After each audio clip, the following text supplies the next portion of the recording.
Time to rise and shine. I'm Shelby Barrett, the Stoned for the Stoned Roadie Show, and it's time to wake and bake with Craig Reed and Griff Martin. When we get up in the morning, along with coffee, toast, and cake, if you're like the old Stoned Roadie, you like to wake and bake. Now let's join Craig Reed and Griff Martin as we head out on the road. So sit right back, buckle right in. It's a wake and bake morning show. It's a wake and bake morning show. It's a wake and bake morning show. Good morning. Oh, alrighty then. Good morning, fellow Earthlings. It's 6 a.m. on the new, what do you call that? Daylight savings time, yeah. And here it is, March 10th already, yeah. And it's podcast number 141 of the Stoned Roadie Show. And it's episode number 24 of the Wake and Bake Morning Buzz and Action. Craig, what you got on there now? What is that? A jersey? Yeah, this is a Don Mattingly jersey. Now he retired in 1997, and they retired to number 23, and that's the number of this jersey. And he played outfield and first base with a few band things, but yeah, he was more famous with New York Yankees. But yeah, they retired this jersey, this number in 1997 when he retired, number 23. Yeah, we went to and while I'm thinking about New York baseball. One time the guys but right around 1997, it was Leon and Custer. I think Paul Abraham was with us, and God, I can't remember. Maybe Randall was with us. I'm not sure, but we all decided that we wanted to go to the Mets game, and it was at Shea Stadium, the old Shea Stadium. So I went along with them, and they didn't have any way to get in and didn't have any tickets or nothing, So I saw these policemen there they just got them some new mountain bikes, and I went up and I was checking out this guy's mountain bike, and the cop, he come up to me and goes, "You with those guys over there?" And I goes, "Yeah." And he goes, "Who are they?" And I goes, "Oh, that's Lynyrd Skynyrd." He goes, "No way." And so I brought the other guys over, yeah, he took us in and got a seat right behind home plate. It was really cool. And so then after the game, they came and got us and took us back to the jail that was there at Shea Stadium. It was built in like 1930s or something like that. It was the old jail, where they took people they arrested at Shea Stadium and took them down there. I got pictures of everybody behind bars down at Shea Stadium in the jail and stuff. But it's on one of my old computer hard drives, and I've changed computers a few times since then because of my flight simulator stuff, so I had to replace hard drives. So that was Leon and Kurt Custer and Randall Hall and Paul Abraham. And Paul Abraham, I as I recall, that's who was with us. Yeah, I can't remember. And Billy was with us too. I'm sure he was with us. And so you went down to the jail and then took pictures and I was those pictures, man. I went over and just was checking out the guys about mountain bike. I was talking to him about it. He goes, "You guys was over there with those guys over there?" And I goes, "Yeah." Oh man, he just couldn't believe that was Lynyrd Skynyrd. Oh, they treated us like kings, man. They put us right behind home plate. It was really cool. Yeah. There's a lot of history in that Shea Stadium, man. Pays to be somebody sometimes, you know. Yeah. Except when you get on a plane and it crashes. That sucks. Which, speaking of, and you and I were talking the other day about, we always talked about what happened on the plane and a little bit about what happened after the plane crash, but we never really dug in deep to what happened to Craig Reed right after the plane crash. Like, what did, like when you were in the hospital and you woke up and, because you were in there like what, for a month? Were you in the hospital? Oh, no, I don't think I was even in there that long. I think I was unconscious for like 12, 13 days or something like that. And then when I became conscious, they told me about everybody dying. I don't know. It was like about a week later. And then as soon as I found out about everybody dying and stuff, I was there with Clayton and me. I kept walking down to Clayton's room, and we had found a way to smoke pot down there, and they would come down and get me in his room and in a wheelchair, and then they left me alone in that wheelchair, and I one time, well, yeah, I used to have a girlfriend that said I was the laziest person she'd ever met, so she bought me a wheelchair when I lived down at I was staying down at the Crazy House, and that was where I was kind of staying when I was told to that I shouldn't stay there anymore. The police were watching that place, so yeah, that's when I went up and met Lynyrd Skynyrd at the. Oh yeah, well that's before you met him at the hotel. Yeah, but yeah, after the crash, my mother. I woke up and my mother and my soon-to-be ex-wife were there at the hospital, and they didn't tell me what was going. I didn't, like I said, I woke up and I didn't really even think about that anybody was even hurt worse than I was or anything. They kept me kind of medicated, but yeah, then when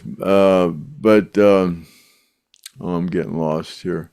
Okay, then after I found out what had happened, I just said, man, I want out of here. They goes, you're not ready to leave here, and I had a. Oh, that's right. I had a tube in my chest. That's what it was. I couldn't leave. I had a tube in my chest, and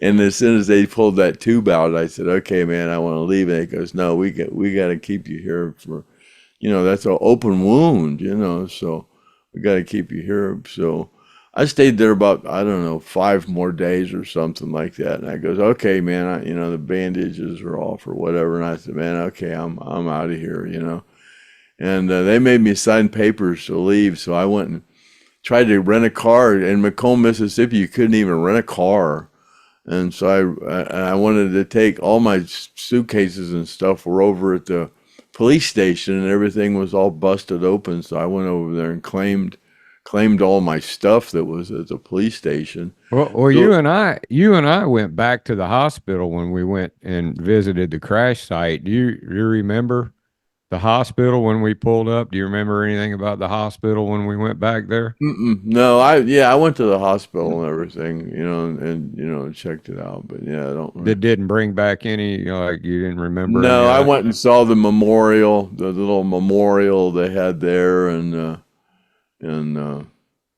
So you went yeah, to the police station, and why'd you go to the police station to get what? everybody's belongings, all of my suitcases and all my belongings were at the police station. Oh, no shit. All my suitcases and all that were there at the police So when station. you first got there, did they know where everything was? It was you just had to choose what they didn't know what was mine and whatever. But I had luggage tags on all my stuff and stuff, so I just went. Did you notice any of it missing, or do you remember?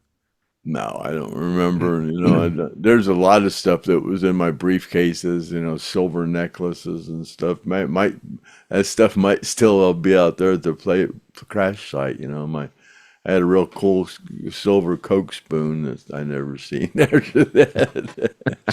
But yeah, but anyway, yeah,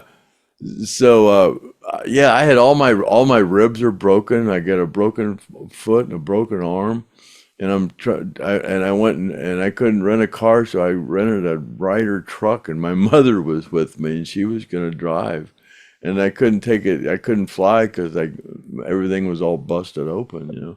So you rented a Ryder truck to do what with? To drive back to Jacksonville and get all my stuff. Because that's where you were living at the time. Mm-hmm. Yeah, my mom was going with me, and she wanted me to. And Steve Reynolds was with you when you drove the Ryder truck. That was the second time. Yeah. Oh, that was the second time. Yeah, that was after. Because Steve didn't come on till later. Yeah. That's right. Yeah. So we drove the truck to Jacksonville, and no, God, what am I talking about? Leon Wilkerson's father saw us, and he said, asked my mom what we were doing, and my mom said, "Oh my God, he wants to drive that truck to Jacksonville, because I was loony, man, I was, Where did Leon's dad see at? At the hospital or whatever. I don't remember where we were, but he was there and he was driving, and he said, "Take that truck back." He said, "I'll take you guys to Jacksonville." So Leon's dad drove us, me and my mother, back to Jacksonville so I could get my stuff and move back to Ohio. And before we left town, I said, "Pull over and get me. I'm gonna get a bottle of whiskey." So I sat in the back seat and got drunk while Leon's dad drove me home. Yeah. So what was his state of mind about Leon? Being in the hospital Leon was pretty bad. Yeah. He was. I can't remember because I was all messed up too. Yeah, you had the broke foot and ribs and the head. Yeah, so we got back to Jacksonville, and I had my green Mercedes, that 68 Mercedes, that 250S, I guess that's what that was. I went and had a trailer hitch put on it, and went and rented a U-Haul trailer, and where were you staying? I was at an apartment that I was moving out of because I was getting right there at that time I was leaving. I was getting a divorce, so when I left, I took most of my stuff with me, but there was still some stuff there. I had to clean everything out with the apartment. So we were driving home, and I was I was a mess. I was driving that Mercedes, pulling a U-Haul trailer with my mother in the passenger seat, and I'm drinking whiskey and smoking joints, and so your mom didn't care if you burnt weed in front of her? Oh, she didn't say nothing. So I'm rolling a joint, and I'm going through this construction area, and I got a little bit too close, and I had that mirror over there for the trailer, and I knocked that mirror off, and my mother, I just acted like I didn't pay attention. She goes, "You knocked that." She said, "You knocked that mirror off," and I go, "Yeah, I know," and knocked the hell out of it. Then I said, "I don't need that mirror." So she says that she thought we were going to. What was it? One of those mirrors that they give you so you can see around the trailer? Yeah, sticks out real long. Yeah. Yeah. I don't even think they do. So so we got to this house in Ohio where I am right now, and I had all my ribs broken and all. So you made it okay without any problems other than the mirror? Oh yeah, just knocked the mirror off. Yeah. I'm used to doing stuff like that. I've done stuff like how that long all my life. How long after the plane crash would you say it was, if you had to guess, that you finally got back to your house in Ohio with all your shit? Oh, we stayed one night at a hotel, and we got halfway and got a hotel and got up the next day, and So we're talking probably maybe 3 weeks after the plane crash. You were back home in Ohio with all your shit. oh yeah. Well, Okay, heck, that's in February, I'm in New York City working with Foreigner. so the plane crash. That happened in October 20th, 77. So in February, you were back to work. Yeah, with Foreigner, yeah. Staying at the City Square How did that Hotel. come about? Were you just kind of sitting around the house You know what? All these people thought the guitar tech with Lynyrd Skynyrd must be some kind of a miracle worker or something. I don't know. He must know what the hell he's doing. And boy, I had them all fooled. Oh, they were ringing your phone off the Oh hook? my God, yeah. Cheap Trick called me and wanted Well, me to oh work. yeah. Well, it was probably Yeah. sympathy, a lot of And sympathy too. and I said, how many guitars you got? And they said 28. And I goes, no, thank you. Oh yeah, that guy's got a collection, man. Yeah. So yeah, I Cheap went to Trick. work with Foreigner during the Double Vision tour thing, But I went to the studio and did the whole Double Vision album. And At, you were guitar tech for hmm Foreigner. Yeah, And so yeah. didn't you go Guitar on Roadie. you went on Europe. You went to Europe, Yeah, didn't we you? did the Europe part of that. Did the European part of that tour, and then I don't know what all I can remember is I was at Alan Collins's house, and I just was not ready to go back to work. I don't know what I was thinking when I took that job, and I told him I just wasn't ready. He said, "Well, quit." And so I called Buddy Prager up in New York City and told him I quit. And I was standing in Alan's living room. Yeah. So then I came Yeah, home. but when you were with Foreigner, didn't you say you were over in Europe and you saw a plane that looked just like that Oh Commodore yeah, 240? yeah, right, yeah. I was on tour with Foreigner, You and have that picture we, that you we were could in you Germany. Oh yeah, I don't have that picture. I'll have to show it. I don't know where yeah, it's at. yeah, Craig's got the picture of that plane. It looks Yeah, it just looked like it. some real prop job, and it was nasty weather, man. And I'm looking out, and it was just God. 4 or 5 months after the crash, something like Was that. was the whole band going to get on that plane too? I think that was. I don't remember. I don't remember who was in our. But you knew you were getting on it. Yeah. I said, oh well, I always looked at it like, I've already been on one crash. There's not much chance I'll be on another one. It never bothered me. Never did at all. Well, on the I the always first told this. I always told the stewardess that did. When as soon as I got on the plane, I go, I was on a plane crash. I need a drink now. yeah, so you could get some French Oh yeah, benefits. that was. Oh, I got a lot of free drinks because of that one, boy. Well, that's the least that you could get. I mean, yeah, you were on a plane crash. It did suck.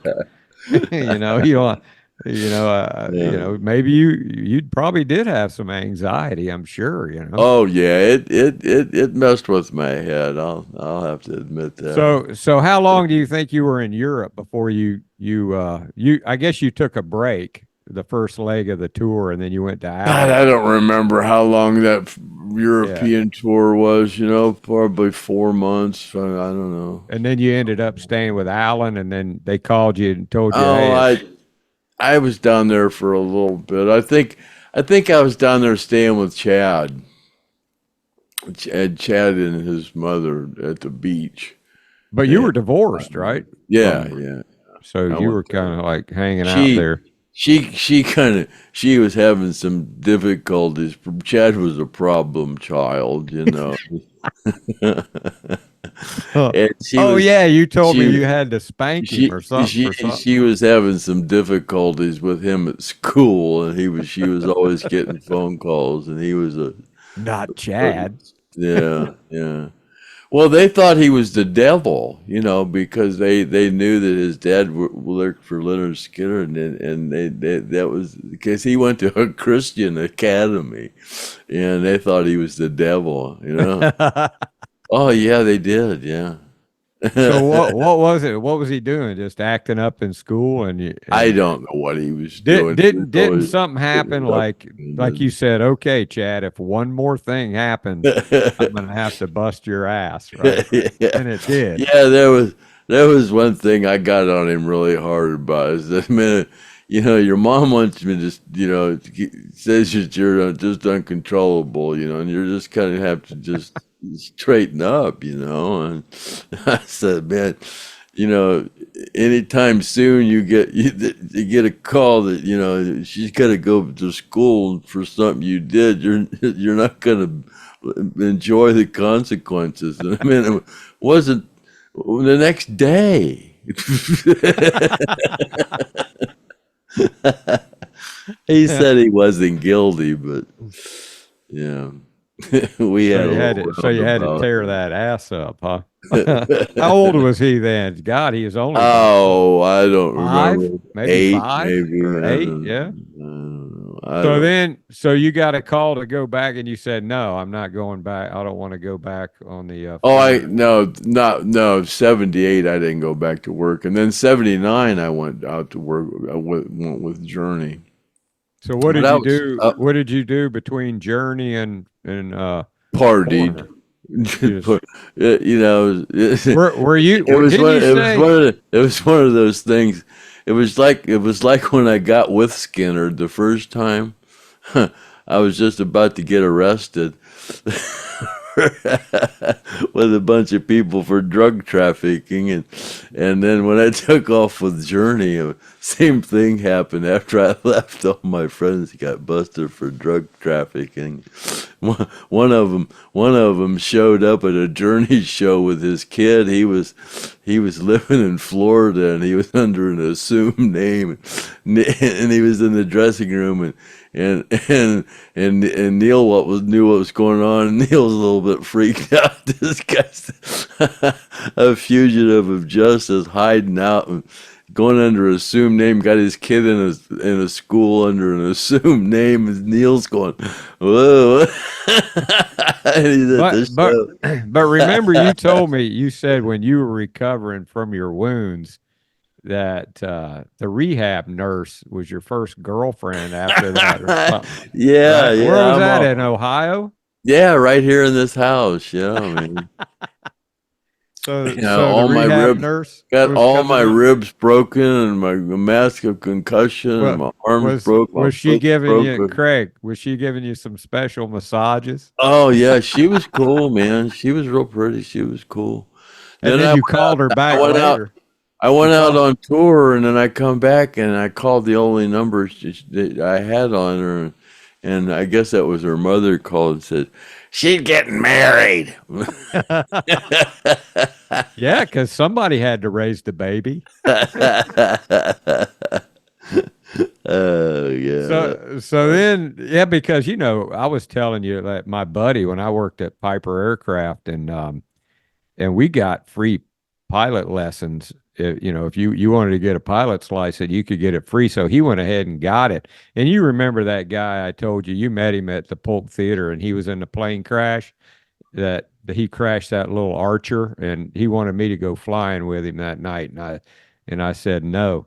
But anyway, he after that plane crash, all these girls were just like swarming because he survived the plane crash. And that kind of happened with you, didn't it? It was like Yeah. you He were like crashed that. a little Archer, huh? Yeah, it was a Archer. Oh yeah, my friend just flew up here a couple of weeks ago when it had an Archer, and I was.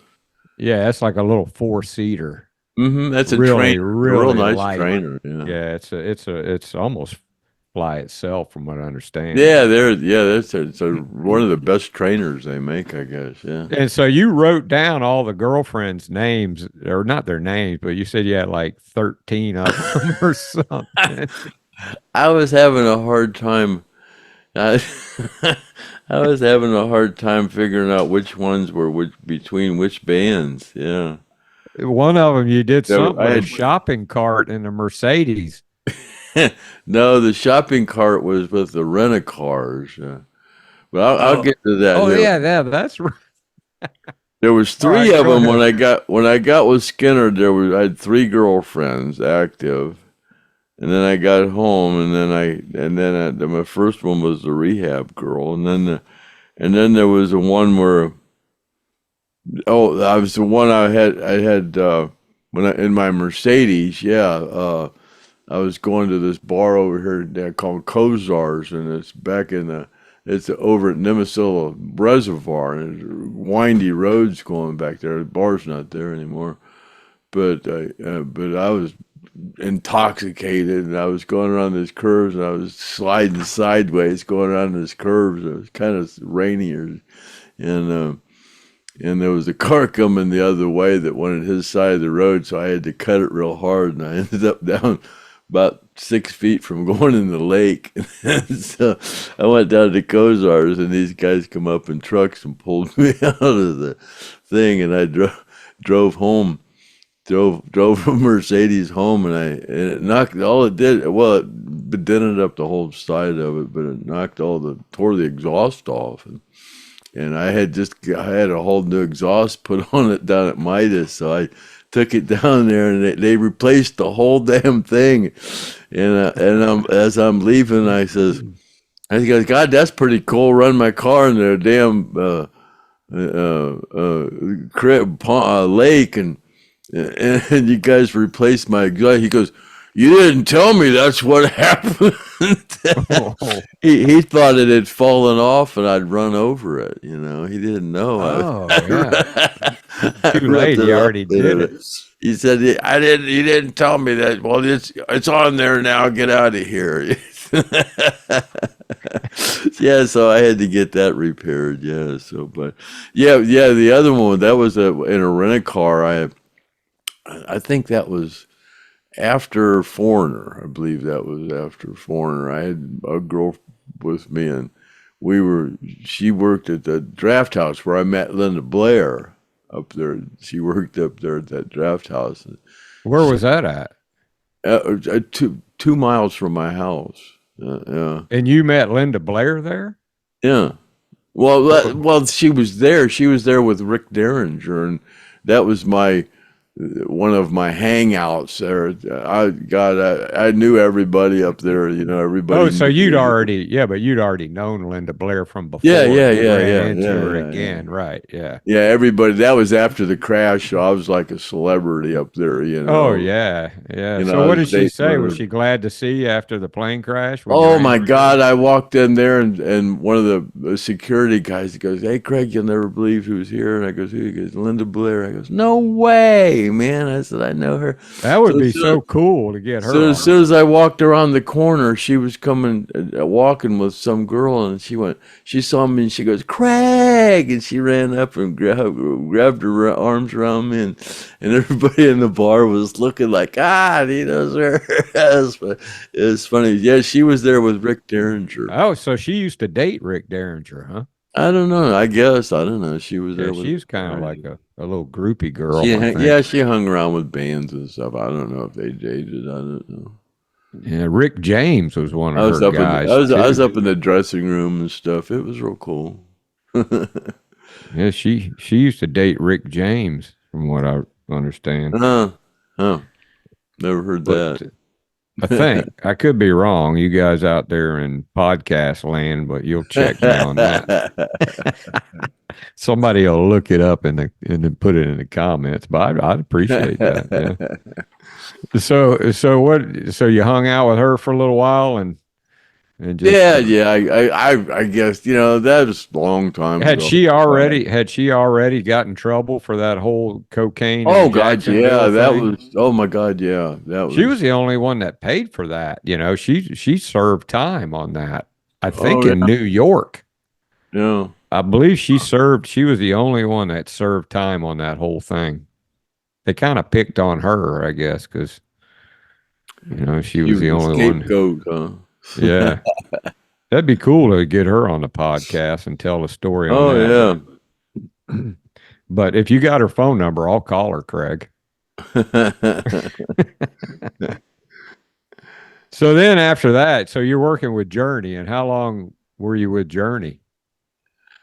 Well, I did the journey. We did the European tour, and then we did America with Journey and AC/DC was the opening band. Was that And we did that whole thing, and then that ended right at the end of '80. That tour ended, and I got home right here. I came here. This has been my base, for all my life, I guess.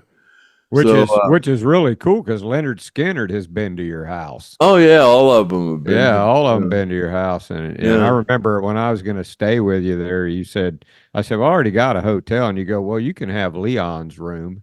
I'll clean the bed off in there, and you can take Leon's room because he used to stay with you too. Yeah, he was there a couple of years. A couple of years. Yeah, he stayed here, and my friend Dole Baird over in Portage Lakes. He was a handful. I put Doyle, big old guy, over my buddy and lives in Portage Lakes. I said, here, Doyle, take care of him for a few days. He's got me burnt out, man. Yeah. I think that same thing happened with Billy Powell and Mike Estes. He pushed him on off to Paul Abraham. Remember, he was driving. Old Billy Powell was driving Estes crazy, and he said, Paul lived right next door to him. Hell yeah. Something. And he said, Paul, it's your turn to take him.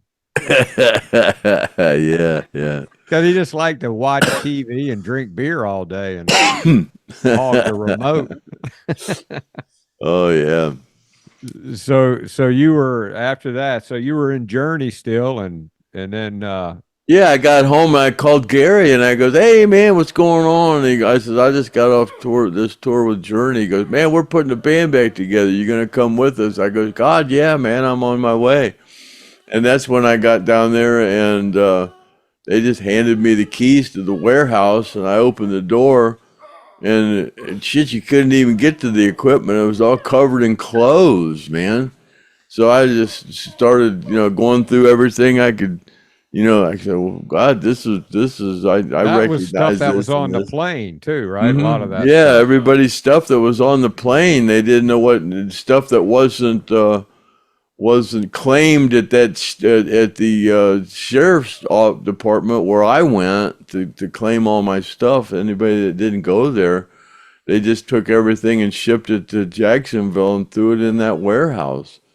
And I went through there and found things that belonged to people, and I called, people that were involved with, things that people might want from in there, and nobody wanted anything. They just, oh God, that stuff's it was out in the swamp, and it's been up there for a couple of years in that warehouse. Doesn't it smell? I go, well, it don't smell like roses, but God, there's nothing wrong with it, And they go, oh, that stuff would bring back bad memories. We don't want none of that stuff, So I went through everything and just threw everything. And I go, oh, this is Dean's, this is Ronnie's, this is Gary's, this is, Steve's, and threw everything in bags and just threw it away for 30 years, Right, yeah. And, so, and then stuff I didn't really know whose it was and stuff, I threw it in a Dixie dumpster. God, I filled up a damn Dixie dumpster full of clothes I didn't know who they belonged to. God. So what else was in there? Was amps and stuff in there? And no, just clothes.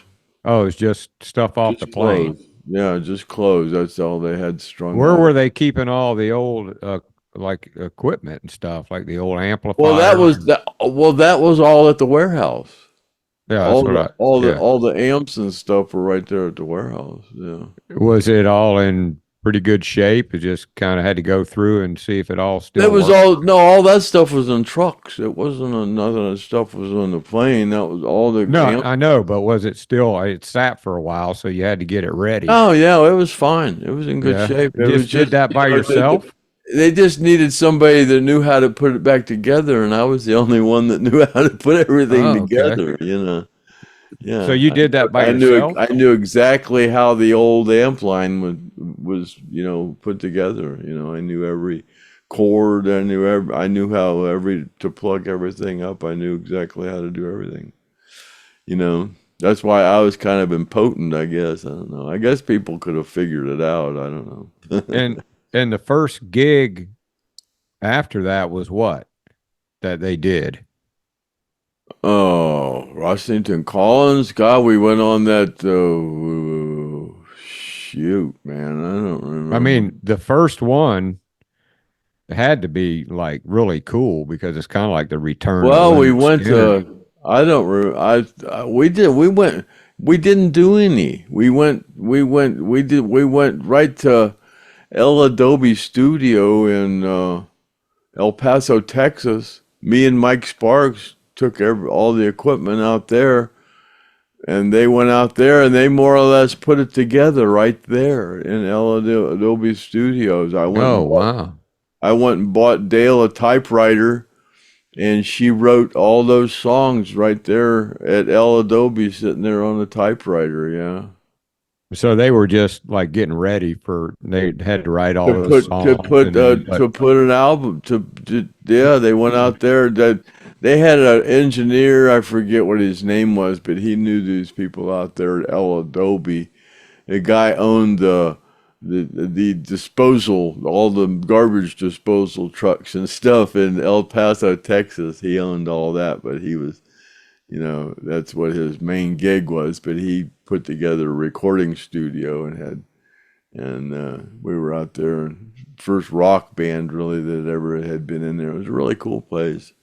Real, pretty close to the border. God, I was running around with some bartender down there, and she took me over to Mexico every night. We go across the border.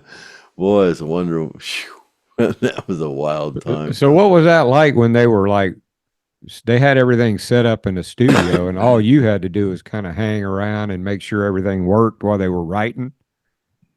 Yeah, just, while they were in the studio, me and Mike Sparks were out there, and we just, we did, while they're in the studio, anything they wanted or needed, me and Mike Sparks were there to go do it for them, so they could just stay right That there. had to be like the coolest damn job ever, man. Just Yeah, like they're writing seems like- music and they're going to be Washington Collins, and you're just sitting there hanging out in case they need something, and you're partying at night. Yeah, basically, yeah. But Partying probably, with them. yeah, And you were partying partying with them, yeah. Yeah, we were all partying, yeah. It was a lot of fun. I mean, the whole process, though, of them writing all that music and then hearing stuff on the radio to see how it turned out and how it rated on the charts, and they had to be pretty excited because they did very well with Washington Collins at the time. And so, how long was that tour before Alan and Gary got in a big fight at the house? Well, there was 2 or 3 tours. There was 2 albums. There was Right, yeah. they toured the first album, and then they toured the second album, and there was summer tours and winter tours. So there was 3 or 4 or 5 tours during that whole thing before Before the big breakup. before the split up, and then it was just Alan Collins, and then me and Alan kept going up to Atlanta to work on a record. He didn't have a license, so every time we went up there, we took one of his cars. Is that when you guys were there and that lady was playing the piano and Alan wanted to play? Yeah, or something? yeah, down at the soul food place, yeah. And she thought he was like some kind of a bum or something. Oh yeah. What? Tell that story again. You guys were sitting. We were in this soul food place, and it was on Sunday or something. And someone they didn't normally have anybody in there playing music, but at this particular time, there was a lady in there on a piano, and she had a tip jar up on the thing.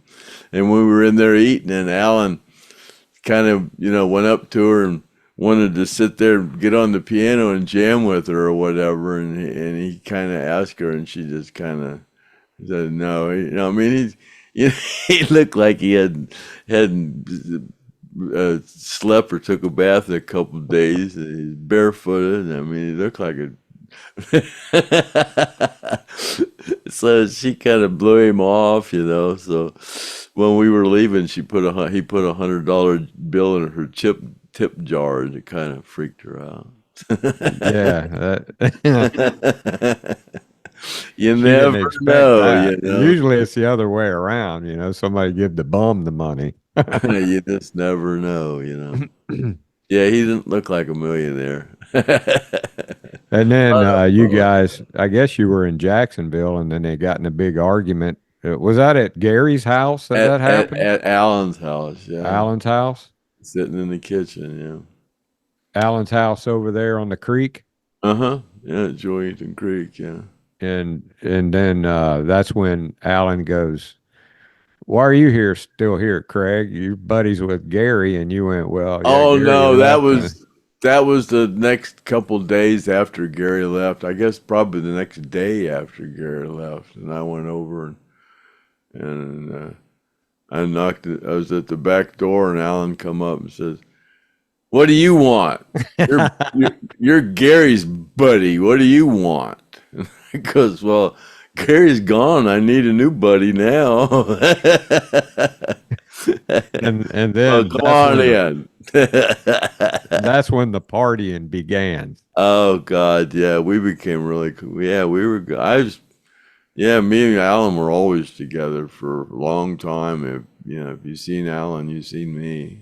Didn't you say Gary? I was his chauffeur. Didn't you say Gary just like vanished? He just vanished in a thin air. Him and Dale just took off and I don't know. I guess they just flew to Wyoming, ended up in Wyoming. I don't know who all was working for him though at the time. I mean, everybody had to go, "Hey, what happened?"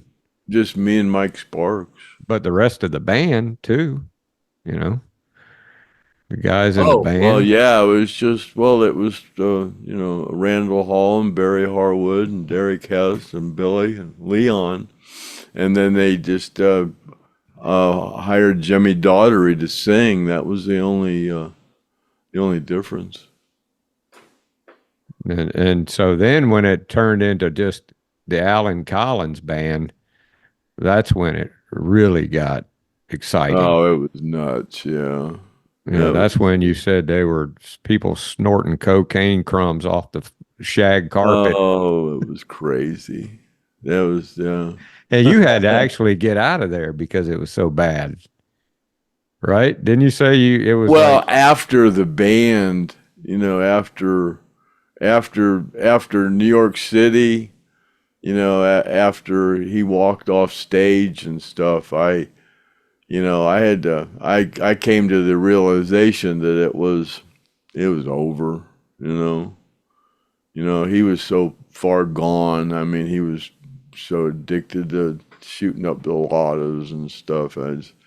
And drinking, and I was wore out, man. I have enough problems of my own, not trying to get somebody else clean and sober. Yeah, it's kind of hard to rehab when you need to be rehabbed. It was about to kill me. He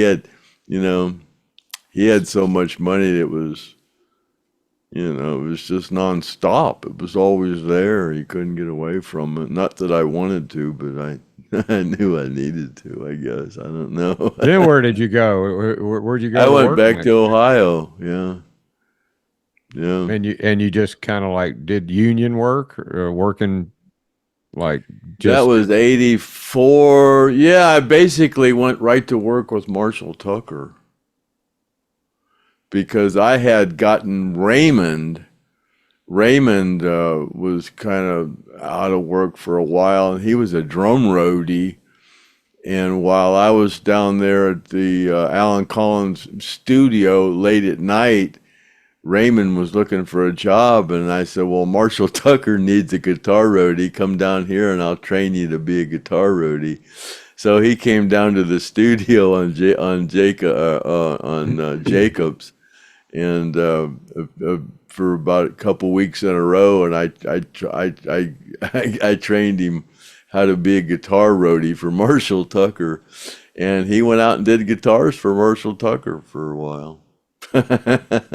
Yeah, well, I mean, you stayed steady working though. You didn't really have any problems. Well, everybody thought you were an expert guitar tuner. Yeah, So. and everybody fooled. I can tune them, string them, and clean them okay, but I'm no wizard. So we're at the part where now you've left Alan, because it was Alan Collins' band, and then we ought to pick that up on the next podcast and talk about it after what happens next. Yeah, I'm still a little groggy here. I don't know what's wrong with me, man. Well, what's going on with the giveaway, the prize? God, yeah. Didn't you say somebody was saying that I hadn't gotten back to them about their number and the giveaway or what? Yeah, or I guess something. And I say, well, don't feel bad. I haven't replied to anybody, and I'm gonna do this here pretty quick. But I don't really need to do it until it's time to give something away. I mean, So. Well, they're probably wanting to get you in a hurry because they don't want too many names in the hat. It don't matter. It don't matter how many are in there. I mean, their chances get worse. It don't matter if you're number 1 or number 50. It don't matter. You're just a kink in the law or whatever it is. Well, probably. How about maybe the end of next week or something? We'll take a look at closing it. All in all, you're just a brick in the wall. That's what it is. Yeah. And then the next time you're going to have to tell the story about the shopping cart and the rental car. Oh yeah, with that other girlfriend. Playing shopping cart polo then. Yeah, with a rental car and trash the rental car while I was drunk. It's so funny. Some of the worst things I ever did, I was drunk. Yeah. If they're saying something like that, all the times I've gotten in trouble was over a woman or alcohol or a woman. I have to say that for just about everybody, at least all my friends. I kind of was the guy that went around mopping all my buddies up. I know my one friend Jay. When I first started driving, he didn't even have a car yet, and I would go pick him up, and he'd say, "Drive me around the block a couple more times so my mom won't see my red eyes." All right, Leon, come here. Leon says, "I want people to see me." Yeah, he was doing a little bit of whining there at first. Before you guys sign off, he's been bugging me all night. Here you go, Leon. Leon's the little thief. He's the one that likes to go around. How cute you are. Yeah, you're so cute. Look at Wicker looking at me. He's stolen $100 bills and pipes. He's a character. You better watch out that hawk outside will get him.